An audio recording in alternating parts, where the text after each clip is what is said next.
மனமகிழ்ச்சி நல்ல ஔஷதம், முறிந்த ஆவியோ எலும்புகளை உலர பண்ணும். நீதிமொழிகள் புத்தகம் 17ஆம் அதிகாரம் 22 வாசிக்கும் பொழுது மன மகிழ்ச்சி நல்ல ஔஷதம், அதாவது மன மகிழ்ச்சி நல்ல மருந்து, குட் மெடிசன் என்று பைபிள் சொல்வதை பார்க்கிறோம். கிறிஸ்துவுக்கு மிகவும் பிரியமான அன்பு தேவனுடைய பிள்ளைகளை, இந்த நாளில் மன மகிழ்ச்சிக்கு நேராக கர்த்தருடைய ஆவியானவர் நம்மை அழைத்து செல்வாராக.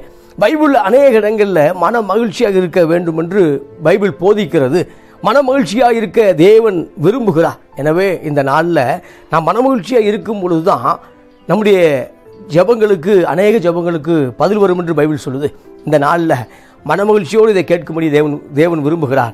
மனமகிழ்ச்சியாகவே நீங்கள் வாழ வேண்டும் என்று தேவன் விரும்புகிறார். பைபிள் அநேக இடங்களில் வாசிக்கும் பொழுது மனதில் உறுதி வேண்டும், மனம் உறுதியாக இருக்க வேண்டும் என்று பைபிள் போதிக்குது. அதே போல மனதில் தைரியம் உள்ளவராக இருக்க வேண்டும் என்று பைபிள் போதிக்கிறது. அதே போல தான் அதே அளவுதான் மன மகிழ்ச்சியாக இருக்க வேண்டும் என்று வேதம் சொல்லுவதை பார்க்கிறோம். எனவே நீதிமொழிகள் மூலமாக தேவன் நம்முடைய வாழ்க்கையில பல காரியங்களை கற்றுக் கொடுக்கிறார். அதுல என்ன காரியம் அப்படின்னா, மன மகிழ்ச்சியாக இருக்க நாம் அழைக்கப்பட்டிருக்கிறோம். மன மகிழ்ச்சி நல்ல மருந்து. இந்த நாளில் மன மகிழ்ச்சியினால இருக்கும் பொழுது பல நோய்கள் குணமாக முடியும். மன மகிழ்ச்சியாக இருக்கும் பொழுதே நம்முடைய ஜெபங்களுக்கு பதில் கிடைக்கும் பிரியமானவர்களே. எனவே மனதில் சுகமாக வேண்டும். முதலாவது மனதில் சுகமாகும் பொழுது, மனதில் ஹீல் ஆகும் பொழுது வெளிப்புறமாக சுகமாக முடியும். ஒரு ட்ரீட்மெண்ட்டுக்கு போகிறோம், மாத்திரை அவசியமாக இருக்கிறது. மாத்திரை உள்ளே வேலை செய்யும் பொழுது தான் வெளிப்புறமாக, வெளி அடையாளமாக அற்புதம் நடக்கிறத பார்க்குறோம். மாத்திரை உள்ளே வேலை செய்யும் பொழுது வெளியிலே சுகம் உண்டாகிறது. அதே போல் இந்த நாளில் மனதில் சுகமாகும் பொழுது வியாதியிலிருந்து சுகம் அடைய முடியும். மனதில் ஸ்தோத்திரம் ஒரு நல்ல ரெஸ்ட்டுக்குள் வரும் பொழுது நிச்சயமாக நீங்கள் ஆசீர்வதிக்கப்பட்ட மகனாக மகளாக வாழ முடியும். இன்னொரு வசனத்தை வாசிக்கிற நீதிமொழி புத்தகம் 15ஆம் அதிகாரம் 13 சொல்லும் பொழுது மன மகிழ்ச்சி முக மலர்ச்சியை தரும், மன துக்கத்தினாலே ஆவி முறிந்து போகும் என்று எழுதப்பட்டதை பார்க்குறோம். மன மகிழ்ச்சி தான் முக மலர்ச்சியை தருது. மன மகிழ்ச்சி தான் உங்கள் வாழ்க்கையில் முகத்தில் ஒரு அழகான தோற்றத்தை கொடுக்கறத பார்க்குறோம். அதே போல் மன துக்கத்தினாலே ஆவி முறிந்து போகும். உங்கள் மனது தொடர்ந்து துக்கத்தில் இருக்கும் பொழுது, உங்களுடைய மனது தொடர்ந்து துக்கத்திலே பிரயாணப்படும் பொழுது, டிராவல் பண்ணும் பொழுது நம்பிக்கை இழந்தவர்களாக நீங்கள் மாறுவீர்கள். அதில் எந்த விதமான சந்தேகமே இல்லை. மனதில் துக்கம் அதிகரிக்கும் பொழுது ஸ்தோத்திரம் தேவன் ஜெபத்தை கேட்காதது போல இருக்கும். மனதில் துக்கம் இருக்கும் பொழுது ஸ்தோத்திரம் அவிசுவாசத்தில் நடப்பீர்கள். அது மாத்திரமல்ல, தேவனுக்கு விரோதமாகவே நீங்கள் செயல்படுவீர்கள், அவிசுவாசமாக வாழ்வீர்கள். எனவே வசனம் சொல்வது மன மகிழ்ச்சி முக மலர்ச்சியை தரும், மன துக்கத்தினாலே ஆவி முறிந்து போகும். இந்த நாளில் பரிசுத்த ஆவியானவர் உங்களுடைய வாழ்க்கையில மறுபடியுமாக உங்கள் முறிந்து போன ஆவியை மறுபடியுமாக அவர் சரி செய்கிறார். இந்த நாளில் ஸ்தோத்திரம் மனம் புதிதாக குறித்து ரோமரில் வாசிக்கிறோம். ரோமர் 12ஆம் அதிகாரம் 1-2 வாசிக்கும் பொழுது மனது புதிதாகிறதாலே மறுரூபமாக வேண்டும் என்றால் முதலாவது மன மகிழ்ச்சியாக இருக்க கற்றுக்கொள்ள வேண்டும். மன மகிழ்ச்சியின் மூலமாகத்தான் மனது புதிதாக முடியும். ஸ்தோத்திரம் மன மகிழ்ச்சி என்பது ஒரு திருப்தியை குறிக்கிறது. கிறிஸ்துவுக்குள் ஒரு திருப்தியை குறிக்கிறது. கிறிஸ்துவுக்குள் ஒரு இளைப்பாறுதலை குறிக்கிறது. கிறிஸ்துவுக்குள் ஸ்தோத்திரம் என் எதிர்காலத்தை அவர் பார்த்து கொள்வார் என்கிற ரெஸ்ட்டை குறிக்கிறத பார்க்குறோம். எனவே இந்த நாளில் உங்கள் வாழ்க்கையில் மெடிசனை தேடி எங்கேயும் போக வேண்டிய அவசியம் இல்லை. உங்களுக்குள்ள அந்த மெடிசன் இருக்குது. மகிழ்ச்சி என்கிற ஸ்தோத்திரம் அந்த மருந்து உங்களுக்குள் இருக்கிறது. அந்த மருந்தை நீங்கள் ஸ்தோத்திரம் அப்ளை பண்ணும் பொழுது உங்கள் வாழ்க்கையில் எதெல்லாம் ஹீலாக வேண்டுமோ, எதெல்லாம் சுகமாக வேண்டும் என்று விரும்புகிறீர்களோ அது நிச்சயமாகவே நடக்கும். எனவே மன மகிழ்ச்சி நல்ல ஔஷதம், முறிந்த ஆவியோ எலும்புகளை உலர பண்ணும். உங்கள் ஆவி நம்பிக்கை இல்லாமல் போகும் பொழுது, உங்கள் ஆவி ஸ்தோத்திரம் முறிந்து போகும் பொழுது அது என்ன செய்யுதுன்னா உங்கள் எலும்புகளை உலர பண்ணுகிறதாக இருக்கிறது.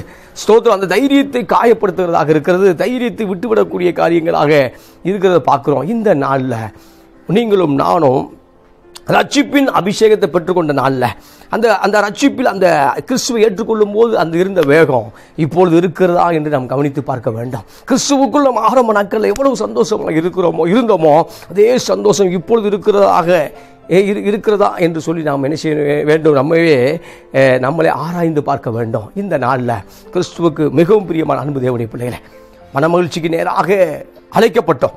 ஆனால் மனமகிழ்ச்சியை பாதியிலே தொலைத்து விட்டு உலக மக்களைப் போல சிந்தித்துக் கொண்டிருக்கிறத என்ன செய்கிறோம் பார்க்கிறோம். ஆண்டவர் சொல்லும் பொழுது நீங்கள் தேவர்கள் என்று நான் சொல்லியிருக்க, வேத வாக்கியங்களும் அது தவறாக இருக்க நீங்கள் உலக மனிதர்களைப் போல சிந்திக்கிறீர்கள் என்று ஆண்டவர் சொன்னதை பார்க்கிறோம். வேதத்தை கை கொள்ளுகிறவர்கள், வேதத்தை வாசிக்கிறவர்கள், வேதத்தை அதை நம்புகிறவர்கள் தேவன் என்று, அவர்களெல்லாம் தேவனுடைய பிள்ளைகள் என்று அல்லது தேவன் என்று பைபிள் சொல்லுது. ஆனால் அவர்களோ உலக மனிதர்களை போல சிந்திக்கிறதை பார்க்கிறோம். இந்த நாளில் ஸ்தோத்திரம், உங்கள் இதயத்தில் ஒரு ஓரத்தில் கூட சந்தேகம் வரக்கூடாது. உங்கள் இதயத்தில் ஓரத்தில் கூட தேவனை நடத்த வாய்ப்பு இல்லைங்கிற எண்ணம் வரக்கூடாது. உங்கள் இதயத்தில் ஆள் மனதில் கூட என்ன செய்யக்கூடாதுன்னு அந்த நம்பிக்கையின்மை உள்ளே ஒளிந்திருக்கக்கூடாது. ஏனென்றால் தேவன் ஒருவர் உண்டென்றும் தம்மை தேடுகிற யாவருக்கும் அவர் பலன் அளிக்கிறவர் என்று விசுவாசிக்க வேண்டும். இந்த நாளில் முகமலர்ச்சியை இழந்து போயிருக்கக்கூடிய அன்பு சகோதரனை, முகமலர்ச்சியை தொலைத்து போயிருக்கிற அன்பு சகோதரியை கர்த்தருடைய வார்த்தை சொல்கிறது என்னன்னா, நீ முகமலர்ச்சியோடு காரியத்தை செய்யும் பொழுது நிச்சயமாக காரியம் வாய்க்கும். ஆமென். எனவே மன மகிழ்ச்சி முக மலர்ச்சியை தரும். இந்த நாளில் மனதில் சில பேர் உறுதியோடு இருப்பான், மனதில் தைரியசாலியாக இருப்பார்கள். ஆனால் மனதில் ஒரு மகிழ்ச்சி இல்லாமல், திருப்தி இல்லாமல் அநேகர் வாழ்கிறதை பார்க்கிறோம். கிறிஸ்தவர்களும் அப்படி வாழ்கிறதை பார்க்கிறோம். இந்த நாளில் அப்படி அல்ல, நீங்கள் கிறிஸ்துவுக்குள் சந்தோஷமாக இருக்க தேவன் விரும்புகிறார். ஆமென். எனவே இயேசு சொல்லும்போது, வருத்தப்பட்டு பாரம் சுமக்கிறவர்களே நீங்கள் எல்லாரும் இடத்தில் வாருங்கள், நான் உங்களுக்கு இளைப்பாறுதல் தருவேன் சொன்னார். மத்தேயு 11:28 வாசிக்கும் பொழுது, நான் உங்களுக்கு இளைப்பாறுதல், ஒரு ரெஸ்ட்டை தருவேன்னார். இந்த நாளில் உங்கள் மைண்டு ரெஸ்ட்டை நோக்கி வருவதாக. ஏன்னா அவர் தான் உங்களுக்கு இளைப்பாறுதல் தர முடியும். இந்த உலகம் இளைப்பாறுதல் தர முடியாது, சினிமா இளைப்பாறுதல் தர முடியாது, கிரிக்கெட் இளைப்பாறுதல் தர முடியாது. கர்த்தர் தான் உங்களுக்கு இளைப்பாறுதலை தர முடியும். ஆமென். எனவே இளைப்பாறுதல் அவர்கிட்ட இருக்கு, ரெஸ்ட் அவர்கிட்ட இருக்கு. எனவே என்கேஜ்ங்கிற மோடிலிருந்து ரெஸ்ட் மோடுக்கு வரும்படியாக தேவன் என்ன செய்ய விரும்புகிறார். எப்பொழுதும் அந்த பரபரப்பாக இருக்கக்கூடிய சூழ்நிலையை விட்டு ஸ்தோத்திரம் அமர்ந்திருக்கும்படியாக தேவன் விரும்புகிறார். பைபிள் சொல்லுது, நீங்கள் அமர்ந்திருங்கள், நீங்கள் அமர்ந்திருக்கும் பொழுது நானே தேவன் என்று அறிந்து கொள்வீர்கள். பூமியிலே உயர்ந்திருப்பேன், ஜாதிகளிலே உயர்ந்திருப்பேன்.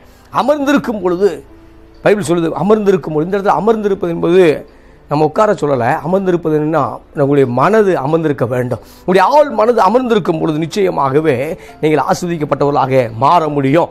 அதே நீதிமொழிகள் 15:15 சொல்லும் பொழுது, மன ரம்மியமோ நித்திய விருந்து என்று சொல்வதை பார்க்கிறோம். நீதிமொழி புத்தகம் 15:15 சொல்லும் பொழுது அற்புதமாக சொல்லுது, மன ரம்மியமோ நித்திய விருந்து. ஸ்தோத்திரம். சில பேர் பார்க்கும் பொழுது மன ரம்மியமாகவே இருக்க மாட்டான். எப்போ பார்த்தாலும் இந்த பர்ஸை தொலைச்சவே மாதிரியே இருப்பாங்க. ஸ்தோத்திரம். எப்போ பார்த்தாலும் ஏதோ பறி கொடுத்தது போல இருக்கிறத பார்க்குறோம். எனவே இந்த நாளில் பறி கொடுத்தவனை போல வாழ வேண்டிய அவசியம் இல்லை.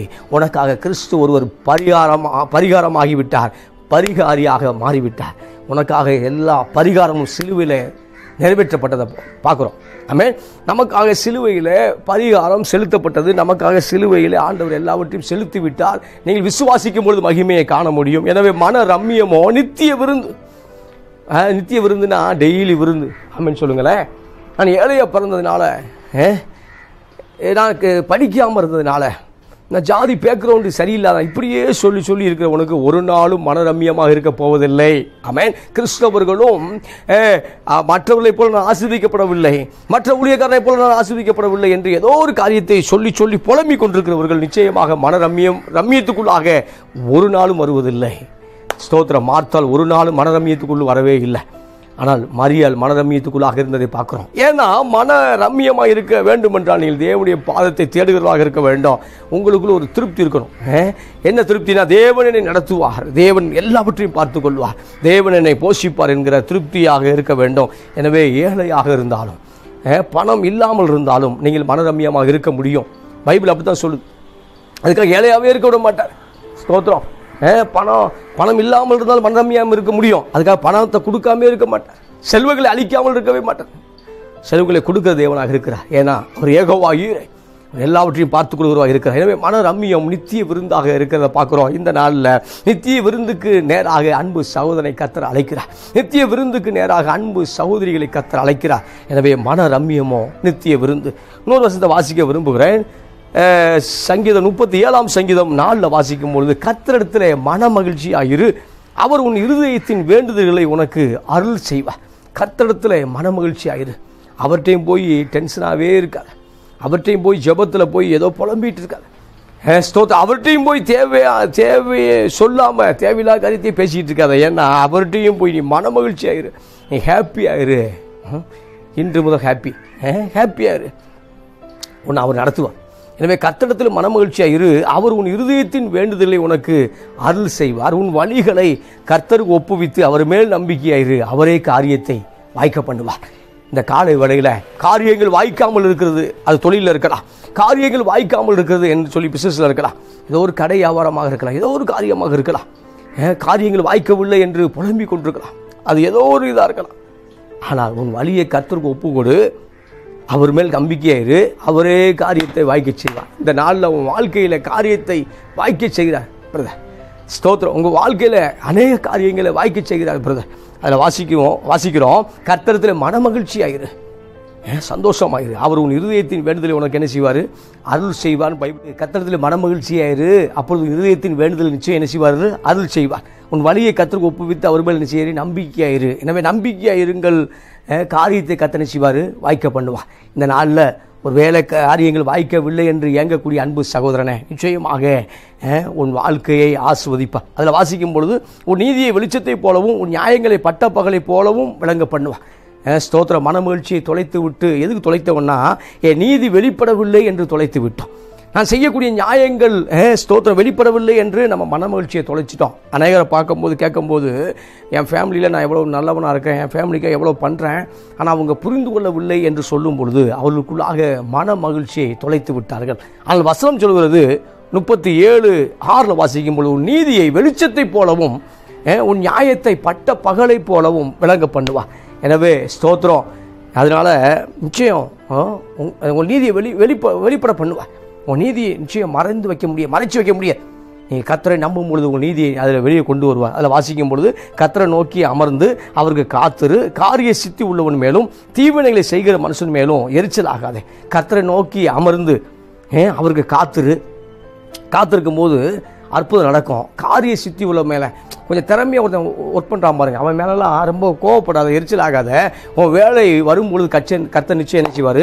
உன்னை ஆசீர்வதிப்பார் என்று வார்த்தை சொல்வதை என்ன செய்கிறோம்? பார்க்கிறோம். அதே போல் தீவினைகளை செய்யக்கூடிய, நமக்கு விரோதமாக எழும்பக்கூடிய மனிதர்களை பற்றி நாம் யோசிக்கும் பொழுது மன ரம்மியத்தை தொலைத்து விடுகிறோம். நமக்கு விரோதமாக எப்பயோ செய்த காரியத்தை, எப்பயோ செய்த செயல்பாடுகளை இப்பொழுது அதை யோசிக்கும் பொழுது நாம் சந்தோஷத்தை இழந்து விடுகிறோம், சந்தோஷத்தை விட்டு விடுகிறோம். ஏன்னா பைபிள் சொல்லுது, அதெல்லாம் நீ விட்டு உன் நீதி வெளியே வரும். கர்த்தரை நோக்கி அமர்ந்துரு, காரிய சித்தி உள்ள மேலே பொறாமப்படாத, எரிச்சல் ஆகாத, ஸ்தோத்திரம் அதெல்லாம் செய்யாத அப்படின்னு சொல்லிருக்கு. எனவே மனமகிழ்ச்சியாக இரு, அப்பொழுது உன் இருதயத்தின் வேண்டுதல் நிச்சயம் கர்த்தர் அருள் செய்வார். கிறிஸ்துவுக்கு மிகவும் பிரியமான அன்பு தேவனுடைய பிள்ளைகளை, இந்த செய்தி சுருக்கமாக இருந்தாலும் ஸ்தோத்திரம் நிச்சயமாக உங்கள் வாழ்க்கையில் ஒரு பெருக்கத்தை கொண்டு வரும் என்று நான் நம்புகிறேன். ஆமீன் சொல்லுங்களேன். ஆமீன். எனவே எவ்வளவாக பெருகினார்களோ, எவ்வளவாய் ஒடுக்கினார்களோ அவ்வளவாய் பெருகினார்கள். இஸ்ரவேல் மக்கள் பெருகினார்கள். ஆமாம், மகிழ்ச்சியாக இருந்தான், கர்த்தருக்குள் மகிழ்ச்சியாக இருந்தான், அடிமையாக இருந்தான், ஆனாலும் ஸ்தோத்திரம் மகிழ்ச்சியாக இருந்தான். பார்வோன் பார்வோன் எவ்வளவோ ஒடுக்க விரும்பினான், ஒடுக்கிக்கிட்டே இருந்தான். பார்வோன் ஒடுக்க அவர்கள் பெருகி கொண்டே இருந்தார்கள். Praise the Lord. இந்த நாளில் ஏனென்றால் அவர்களுக்குள்ளாக ஆபிரகாமுடைய வித்து இருக்கிறது. அவர்கள் பெருக வேண்டியவர்கள், பூமியை நிரப்ப வேண்டியவர்கள். அதை பிசாசு அல்ல, பார்வோன் அல்ல, எந்த ஒரு வல்லமையும் கட்டுப்படுத்த முடியாது. அவர்கள் பெருகினார்கள்.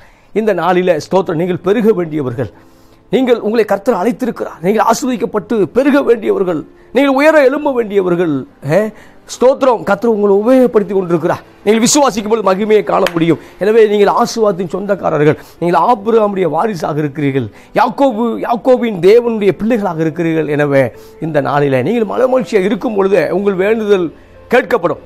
ஸ்தோத்திரம். 40 நாள் உபவாசம் பண்ணியிருக்கலாம், ஜெபித்திருக்கலாம், ஆனால் மனமகிழ்ச்சியாக இருக்க போகிறேன் என்று தீர்மானிக்கும் பொழுது, கர்த்தருக்குள் சந்தோஷமாக இருக்கிறேன் என்று தீர்மானிக்கும் பொழுது நிச்சயமாக கர்த்தர் உங்கள் வாழ்க்கையில் பெரிய ஒரு மாற்றங்களை கொண்டு வருவார். ஒரு வசனத்தை வாசித்து விட்டு நிறைவு செய்ய விரும்புகிறேன். பிலிப்பியர் புத்தகம் 4ஆம் அதிகாரம் 4 வாசிக்கும் பொழுது, கர்த்தருக்குள் எப்பொழுதும் சந்தோஷமாக இருங்கள் என்று மறுபடியும் உங்களுக்கு சொல்லுகிறேன். கர்த்தருக்குள் சந்தோஷமாக இருங்கள் என்று சொல்லுகிறேன். இப்பொழுது மறுபடியும் சொல்லுகிறேன். ஏனென்றால் ஒரு முறை சொன்ன நம்ம எதுவுமே என்ன செய்ய மாட்டோம், கேட்க மாட்டோம். ஒரு முறை சொல்லும் பொழுது இந்த மூளை அதை கேட்கறதில்லை. மறுபடியும் என்ற வார்த்தை பயன்படுத்தப்படுவதை பார்க்குறோம். எனவே சோகமாக இருந்தீர்கள், மறுபடியும் சோகமாக இருந்தீர்கள். துக்கப்பட்டீர்கள், மறுபடியும் துக்கப்பட்டீர்கள். அழுது கொண்டிருந்தீர்கள், மறுபடியும் அழுது கொண்டே இருக்கிறீர்கள். ஆனால் வசனம் சொல்கிறது, சந்தோஷமாக இருங்கள், மறுபடியும் சந்தோஷமாக இருங்கள் என்று சொல்லுகிறேன். இது எப்படி இருக்கு? எனவே சந்தோஷமாக இருக்க அழைக்கப்பட்டிருக்கிறோம். ஸ்தோத்திரம். சந்தோஷமாக இருக்க அழைக்கப்பட்டிருக்கிறோம். எனவே கர்த்தர் உங்களுடைய கோலை, கர்த்தர் உங்களுடைய காரியங்களை அவர் நிறைவேற்றுவார். எனவே அந்த கோலுக்காக ரொம்ப பதட்டப்படாதீங்க. இந்த வருஷம் இதை டார்கெட் பண்ணணும், அவர் பார்த்து கொள்வார். இந்த வருஷம் வீடு கட்டியே முடிக்கணும், இந்த வருஷம் கார் வாங்கியே முடிக்கணும், அதான் நல்லது தான், நல்ல விஷயங்கள் தான். அதை அனுபவிக்க ஆள் உயிரோடு இருக்கணுமே, இது எப்படி இருக்கு? அதை அனுபவிக்க ஹெல்த்தோடு இருக்கணுமே. எனவே இந்த நாளில் கோல் அவசியம், எல்லாமே அவசியம்தான். ஆனால் அதற்காக மன மகிழ்ச்சியை தொலைத்து விட்டு அந்த கோலை நிறைவேற்ற வேண்டிய அவசியம் இல்லை. எனவே ஸ்தோத்திரம், தேவன் ஏற்ற காலத்தில் அதன் காலத்தில் அவர் நேர்த்தியாய் தருவார். ஸ்தோத்திரம், சிறப்பானதை நீங்கள் பெற்றுக்கொள்வீர்கள், சிறப்பானதை நீங்கள் ஆளுகை செய்வீர்கள். எனவே இந்த நாளில் கர்த்தருக்குள் எப்பொழுதும் சந்தோஷமாக இருங்கள் என்று மறுபடியும் உங்களுக்கு சொல்லுகிறேன் என்று பவுல் பிலிப்பு சபைக்கு பிலிப்பியருக்கு தட்டி எழுப்புகிறார். சொல்லிட்டு 6 சொல்லும் பொழுது 4:6 நீங்கள் ஒன்றுக்கும் கவலைப்படாமல் எல்லாவற்றையும் குறித்து உங்கள் விண்ணப்பங்களை ஸ்தோத்திரத்தோடு கூடிய ஜெபத்தினாலும் வேண்டுதலினாலும் தேவனுக்கு தெரியப்படுத்துங்கள். தேவன் சொல்லி, ஆமாம், தேவன் பிரச்சனை தேவன் சொல்லிட்டு நீ கவலைப்படாதுன்னு சொல்லுது பைபிள். ஆனால் நம்ம பிரச்சனை சொல்லும் பொழுதே கவலைப்பட்டுக்கிட்டு இருக்கோம். ஆனால் பைபிள் சொல்லுது, நீ கவலைப்படாமல் சொல்லிட்டு கவலைப்படாமல் இரு, தேவனுக்கு தெரியப்படுத்து. தேவனுக்கு எல்லாம் தெரியாதான்னு கேள்வி கேட்காத. ஸ்தோத்திரம், திடீர்னு இது மாதிரி பேசிக்கிட்டு இருக்காத. கடவுள் மறுப்பு கொள்கை உள்ளவர்களை போல பேசாத. கடவுளுக்கு எதுவும் தெரியாதா? இல்லை, தெரியப்படுத்த வேண்டும் என்று பைபிள் சொல்லுது. நாம் தெரியப்படுத்தி தான் ஆக வேண்டும். ஆமென் சொல்லுங்களேன். பிரச்சனைகளை நம்ம ஆபீஸுக்கு சொல்கிற மாதிரி பிரச்சனைகளை ஸ்தோத்திரம் நம்மை சார்ந்தவர்களுக்கு சொல்லுகிறதை போல ஜெபத்தையும் பல காரியங்களையும் பைபிள் சொல்லுது, தேவனுக்கு தெரியப்படுத்துங்கள். அப்பொழுது அதுக்கப்புறம் ஒரு வார்த்தை வருது, அப்பொழுது எல்லா புத்திக்கும் மேலான தேவ சமாதானம் உங்கள் இருதயங்களையும் உங்கள் சிந்தைகளையும் கிறிஸ்து இயேசுவுக்குள் காத்து கொள்ளும் என்று பைபிள் சொல்லுவதை பார்க்குறோம். நீங்கள் தேவனுக்கு தெரியப்படுத்துங்க. தெரியப்படுத்தும் போது ஒரு சமாதானம் உனக்குள்ளே வரும். தெரியப்படுத்தும் போது உன் சிந்தை காக்கப்படும். சிந்தை அலையாது, சிந்தை வேறு இடத்துல சிதறடிக்கப்பட முடியாது. சிந்தை பரிசுத்த ஆவியினால் ஆளுகை செய்யப்படும். சிந்தை ஆளுகை செய்யப்படும் பொழுது மனரமியம் உண்டாகும். சிந்தை ஆளுகை செய்யும் பொழுது தைரியம் உண்டாகும். சிந்தை ஆளுகை செய்யும் போது நமக்குள்ள என்ன வருதுன்னா மன மகிழ்ச்சி உண்டாகிறது. இப்பொழுது உள்ளுக்குள்ள நம்ம ஹீல் ஆகிறோம், வெளியில் அற்புதம் நடக்கிறத பார்க்குறோம். இந்த நாளில் உள்ளுக்குள் சுகம் தேவை அநேகருக்கு, ஆனால் வெளிப்புறமாகவே சுகத்தை விரும்புகிறார்கள். உள்புறத்தில் சுகமாக்கும் பொழுதுதான் ஸ்தோத்திரம், உள்புறத்தில் சுகமாக்கும் பொழுதுதான் வெளிப்புறத்தில் அற்புதம் நடக்க முடியும்.